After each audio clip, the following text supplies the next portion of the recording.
Yesu Kristo nashimwe. Tugeze ku munsi w'156 dusoma Bibiliya. Turimo turasoma igitabo cy'imigani. Uyu munsi turahera ku bice 19 tugere ku bice 25. Reka dusome mu izina rya Yesu.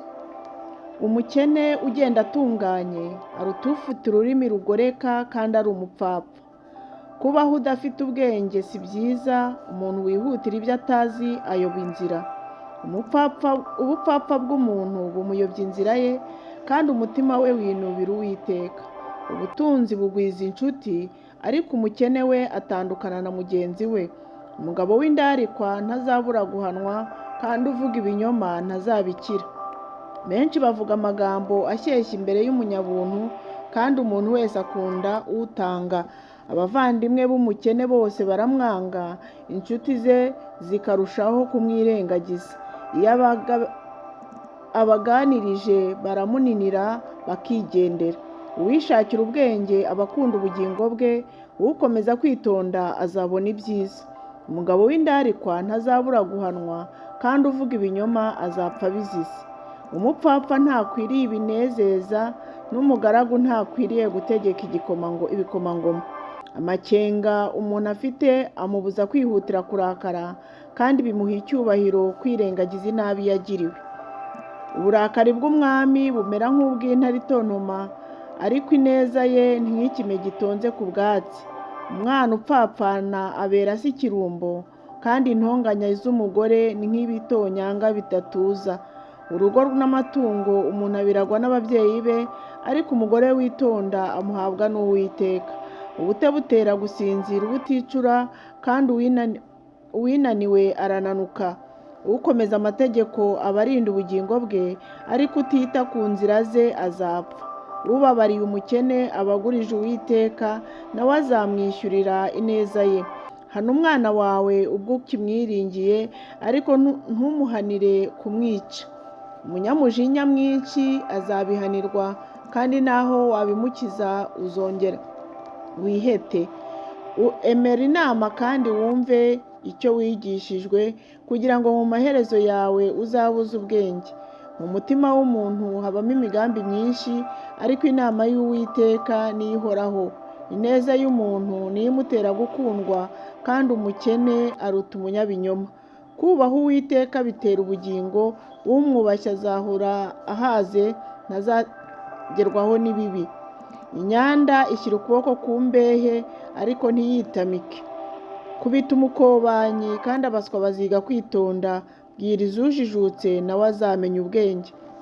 Usesagura ibya se agasendesha nyina, ni umwana ukoze isoni akaba n'igitutsi. Mwana wanjye, reka gupfa kumva ibyo ubwirizwa, ngo wiyobagize amagambo y'ubwenge. Umuhamya utagira umumaro agahisha imanza zitabera, kandi akanwa k'umunyabyaha karyohera ibibi kakabimira. Ibihano biringanirijwe abakobanyi, kandi inkoni zitegekewe ibitugu by'abapfapfa. Vino ni umukobanyi, inzoga zirakubaganisha. Iyo ni imigani ibice 20, mumbabarire. Vino ni umukobanyi, inzoga zirakubaganisha, kandi ushukwa nabyo ntagira ubwenge. Igitinyiro cy'umwami ni nk'icy'intare yivuga, umurakaje abagiriye amagara ye nabi. Umuntu ashimirwa kwirinda impaka, ariko umupfapfa wese akunda intonganya. Nzarimirana w'umunyabute ntiyihingira atinya imbeho, nicyo gituma mu isarura azasabiriza kandi ntagire icyo abona. Imigambi yo mu mutima w'umuntu ni nk'amazi y'imuhengeri, ariko umunyabwenge azayifindura. Abenshi mu bantu bakunda kwamamaza ineza yabo, ariko umunyamurava wamubona he? Umukiranutsi agendera mu murava we, hahirwa abana be bazamukurikira. Umwami wicaye ku ntebe y'imanza atatanyisha ibibi byose amaso ye. Ninde ubasha kuvuga ati, ni jye wiyejeje umutima, ubu nkiza icyaha cyanjye? Ibipimisho biciye ukubiri n'ingero ziciye ukubiri, byombi ni ibizira ku Uwiteka. Umuntu naho ari umwana amenyekanira ku byo akora, niba umurimo we uboneye kandi utunganye. Ugutwi kumva n'ijisho rireba, byombi byaremwe n'Uwiteka. ntukunde kuryamira kugira ngo utazakena, kanguka ube maso kandi uzahaga ibyo kurya. Ugiye kugura arapfobya ati urampenze, ariko agenda yishimira icyo aguze. Hariho izahabu n'amabuye ya marijani menshi, ariko umunwa w'ubwenge ni ibyambarwa by'igiciro cyinshi. Uwishingiye umushyitsi umwaka umwambaro weho ingwate, kandi uwishingiye abashyitsi umwemereho ubugwate. Urisha ubuhwahwa araryoherwa, ariko hanyuma bikamubera umusenyi mu kanwa ke. Imigambi yose ikomezwa n'inama, kandi uzajye gusembura intambara ufite inama z'ubwenge. Ugenda ari inzimuzi amena ibanga, nuko ntuziyuzuze n'ukunda kuvugagura. Uvuma se cyangwa nyina, urumuri rwe ruzazimira mu mwijima w'icuraburindi. Umwandu wabonekera mu maguru mashya mu itangira, ariko amaherezo ntuhira. Ntukavuge uti nzihorera, tegereza Uwiteka nawe azagukiza. Ibipimisho biciye ukubiri ni ikizira ku Uwiteka, kandi igipimo kibeshya si cyiza.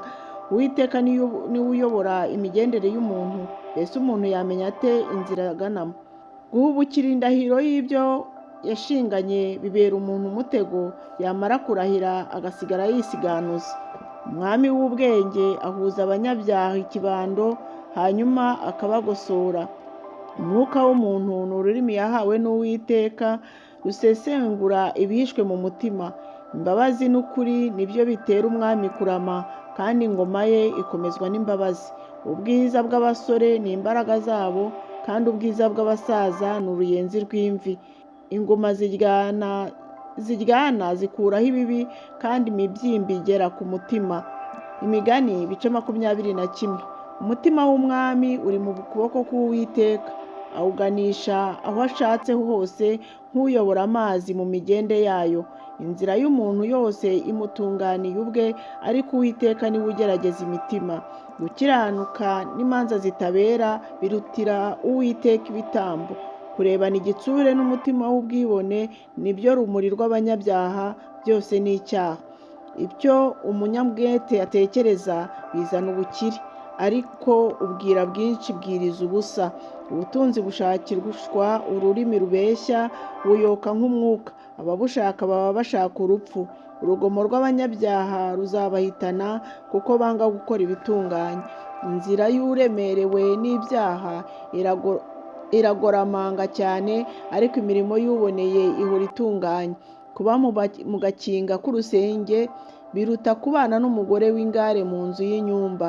Umutima w'umunyabyaha wifuza ibyaha, umuturanyi we ntabwo yabona ineza imuturukaho.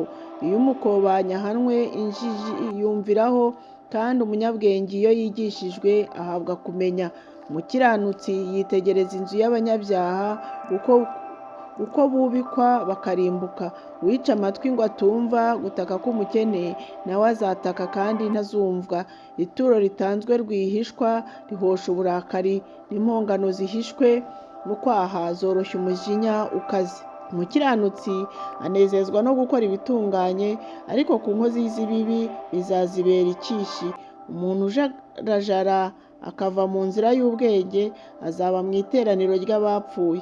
Ukunda kuba inkorabishungo azaba umukene. Ukunda vino n'amavuta ya elayo ntabwo azaba umutunzi. Umunyabyaha azaba incungu y'umukiranutsi, n'umugambanyi azagwa mu kigwi cy'intungane. Kwibera ku gasozi kadatuwe kuruta kubana n'umugore w'umwaga utera intonganya. Mu rugo rw'umunyabwenge hari ubutunzi bw'igiciro cyinshi n'amavuta ya elayo, ariko umupfapfa we abipfusha ubusa akabimaraho. Ukurikiza gukiranuka n'imbabazi niwe uzabona ubugingo no gukiranuka n'icyubahiro. Umunyabwenge yurira inkike z'umudugudu w'intwari, kandi acogoza ibyiringiro by'abakomezaga. Utabumbuye akanwa ke agafata ururimi rwe niwe urinda ubugingo bw'amakuba. Umwibone w'umunyakizizi yitwa umunyagasuzuguro, akora n'ubwirasi bwibona. Umunyabute yicwa no kwifuza kuko yanga gukoresha amaboko ye. Hariho uhorana ubururu umunsi ukira, ariko umukiranutsi aratanga ntiyimane. Igitambo cy'umunyabyaha ni ikizira, nkanswe noneho iyo agitanganye umutima mubi. Umugabo uhamya ibinyoma azarimburwa, ariko umuntu wumva neza ntawe uzamubuza kuvuga. Umunyabyaha ntagira imbebya ku maso ye, ariko umuntu w'intungane atunganya inzira ze. Nta bwenge cyangwa ubuhanga cyangwa inama byabasha kurwanya Uwiteka. Ifarashi irindirijwe umunsi w'urugamba, ariko kunesha kuva ku Uwiteka. Imigani ibice 22. Kuvugwa neza biruta ubutunzi bwinshi, no gukundwa kuruta ifeza n'izahabu. Umutunzi n'umukene bahurira hamwe, Uwiteka ni we wabaremye bose.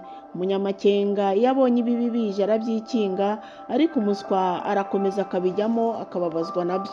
Uwicisha bugufi akubaha Uwiteka, ingororano ye ni ubukire n'icyubahiro n'ubugingo. Amahwa n'imitego biri mu nzira y'ikigoryi, urinda ubugingo bwe azanyura kure yabyo. Menyereza umwana inzira akwiriye kunyuramo, azarinda asaza atarayivamo. Umukire ategeka umukene, kandi uguza aba ari nk'umugaragu w'umugurije. Ubiba gukiranirwa azasarura ishyano, inkoni y'uburakari bwe izavunika. Urebana ibambe azahirwa, kuko agaburira umukene ibyo kurya bye. Irukana umukobanyi, kandi intonganya zizajyana nawe, ndetse imivurungano no gukozwa isoni bizashira. Ukunda kugira umutima uboneye akagira imbabazi mu byo avuga, umwami azaba inshuti ye. Amaso y'Uwiteka arinda ufite ubwenge, ariko atsembaho iby'abagambanyi. Umunyabute arahwaganya ati, hanze hari intare, nasohoka yanyicira mu nzira. Akanwa k'abagore b'inzaduka ni imva ndende, Uwiteka azinutswe azayigwamo. Ubupfapfa buhambiriwe mu mutima w'umwana, ariko inkoni ihana izaba umucaho. Uwishakira ubutunzi akarenganya abakene, kandi uhongera abakire, bombi bazakena nta kabuza. Inama umunyabwenge atanga. Tega amatwi wumve amagambo y'umunyabwenge, kandi umutima wawe ushishikarire kumenya ubwenge bwanjye. Kuko ari byiza nubikomeza mu mutima wawe, bigahora mu kanwa kawe. Nabikumenyesheje uyu munsi wowe ubwawe, kugira ngo ibyiringiro byawe bibe ku Uwiteka. Mbese sinakwandikiye ibyiza by'inama n'ibyo kumenya, kugira ngo nkwemeze amagambo y'ukuri, usubiraneyo ayo magambo ku bagutumye. Ntukanyage umukene kuko ari umukene, kandi ntukarenganye indushyi mu manza, kuko Uwiteka azababuranira, kandi ababarenganya azabanyaga ubugingo bwabo. Ntugacudike n'umunyamujinya, kandi ntukagendane n'umunyaburakari, kugira ngo utige ingeso ze zikabera ubugingo bwawe umutego. Ntukabe mu bishingirisha gukorana mu biganza, cyangwa abishingira abanyamyenda. Niba udafite ibyo kumwishyurira, washaka ko agutwara uburiri waryamagaho. Ntugashingure imbago za kera, izo ba sogokuruza bashinze. Hari umuntu w'umunyamwete mu byo akora ubonye? Bene uwo azaba imbere ku mwami, ntazakorera abagufi. Imigani ibice 23. Igihe wicajwe no gusangira n'umutware, ushyire umutima kuri uwo uri imbere yawe. Niba uzi yuko uri umunyanda nini, wifatira icyuma ku muhogo wawe. Ntiwishinge ibyo kurya bye biryoshye, kuko bishukana. Ntukarushywe no gushaka ubutunzi, ihebere bwa bwenge bwawe. Mbese wahanga amaso ku bitariho, kuko ubutunzi butabura kwitera amababa, bukaguruka nk'uko igisiga kirenga mu bushwi. Ntukarye ibyo kurya by'ufite ijisho ribi, kandi ntukifuze ibyo kurya bye biryoshye, kuko uko atekereza mu mutima ariko ari yenda arakubwira ati, ngwino ngufungurire, ariko umutima we ntabwo uba uhuje nawe. Intore wamize uzayiruka, kandi uzaba wapfushije ubusa amagambo yawe wamushimishije. Ntukagire icyo uvuga umupfapfa kumva, kuko azahinyura ubwenge bw'amagambo yawe. Ntugashingure imbago zerekana imbibi za kera, kandi ntukarengere mu mirima y'imfubyi, kuko umurengezi wabo akomeye azakuburanya ababuranira. Hugurira umutima wawe kwigishwa, n'amatwi yawe ku magambo yo kumenya. Ntukange guhana umwana, kuko numukubita umunyafu atazapfa. Uzamukubita umunyafu, maze uzakiza ubugingo bwe kujya ikuzimu. Mwana wanjye, umutima wawe nugira ubwenge, uwanjye nawo uzanezerwa. Ni ukuri umutima wanjye uzanezerwa nuvuga ibitunganye. Ntugakundire umutima wawe kwifuza iby'abanyabyaha, ahubwo uhore wubaha Uwiteka burinde bwira.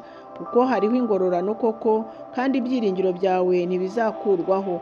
Tega amatwi mwana wawe, ugire ubwenge, kandi uyobore umutima wawe mu nzira nziza. Ntukabe mu iteraniro ry'abanywi b'inzoga no mu by'abanyanda nini bagira amerwe y'inyama, kuko umusinzi n'umunyanda nini bazakena, kandi umunyabitotsi bizamwambika ubushwambagara. Umvira so wakubyaye, kandi ntugahinyure nyoko ageze mu zabukuru. Gura ukuri ntuguranure, gura ubwenge no kwigishwa n'ubuhanga. Se w'umukiranutsi azishima cyane, kandi ubyara umwana ufite ubwenge azamwishimira. So na nyoko bishime, kandi utere nyoko wakubyaye kuvuza impundu. Mwana wanjye, mu mutima wawe kandi amaso yawe yishimira inzira zanjye, kuko umugore w'amaraya ari uruhavu rurerure, kandi umugore w'inzaduka ari urwobo rufunganye. Ni ukuri aca igico nk'umwambuzi, kandi atuma hagwira abagambanyi mu bantu. Ninde ubonye ishyano? Ninde utaka? Ninde ufite intonganya? Ninde wiganyira? Ninde ufite inguma zitagira impamvu? Ninde utukuza amaso? Ni abarara inkera, ni abagenda bavumba inturire. Ntukarebe vino uko itukura igihe ibirira mu gikombe ikamanuka neza. Amaherezo iryana nk'inzoka, igatema nk'impiri.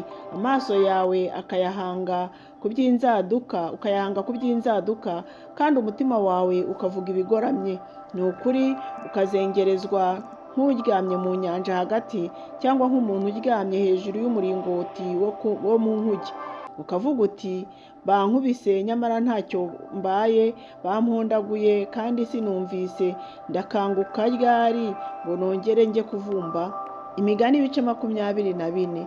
Ntukagirire abantu babi ishyari, kandi ntukifuze kubana nabo, kuko imitima yabo itekereza kurenganya, kandi ururimi rwabo ruvuga ibyo kugira nabi. Ubwenge nibwo bwubaka urugo, kandi rukomezwa no kujijuka. Kumenya niko kuzuza amazu yo muri rwo, nk'ibintu byose by'igiciro cyinshi n'iby'igikundiro. Umunyabwenge arakomeye, kandi ujijutse yunguka imbaraga. Uzajye gusembura intambara ufite inama z'ubwenge. Aho abajyanama benshi bari, haba amahoro. Ubwenge burenga umupfapfa ntabushyikire, iyo ari mu iteraniro ntabumbura umunwa. Ugambirira gukora ibibi bamwita umugiranabi. Imigambi y'umupfapfa niyo cyaha, kandi umukobanyi ni umuziro mu bantu. Nugamburura mu makuba, gukomera kwawe kuba kubaye ubusa. Abajyanirwa gupfa ubarokore, kandi abarindiriye kwicwa ntubazibukire. Nuvuga uti, dore ntabwo twabimenye, ntuzi kwigera imitima ariyo ibizi.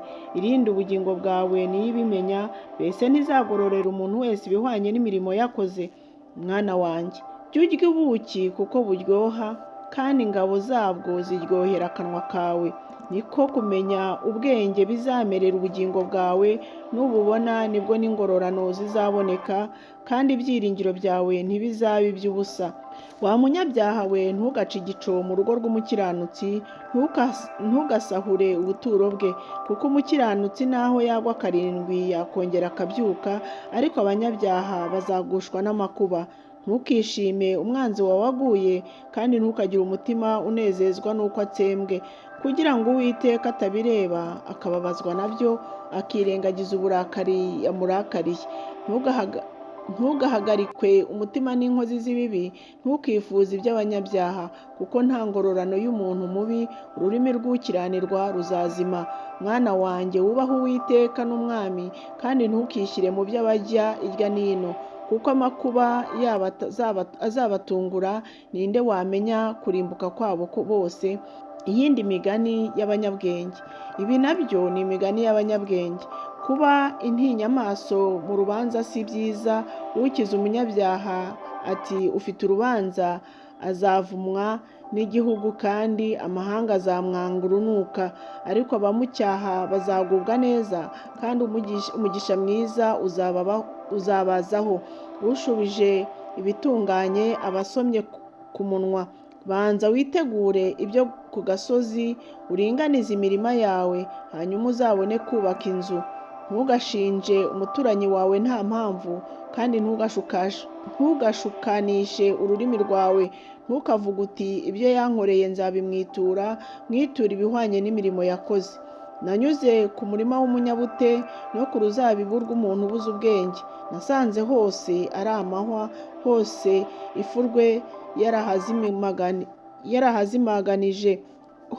ifurwe yarahazimagije, kandi uruzitiro rwaho rw'amabuye rwarasenyutse. Nuko ndebye mbyitegereza neza, mbibonye mbikuramo gusobanukirwa. Uti henga nsinzire gato, nihweture kandi nipfunyapfunye nsinzire.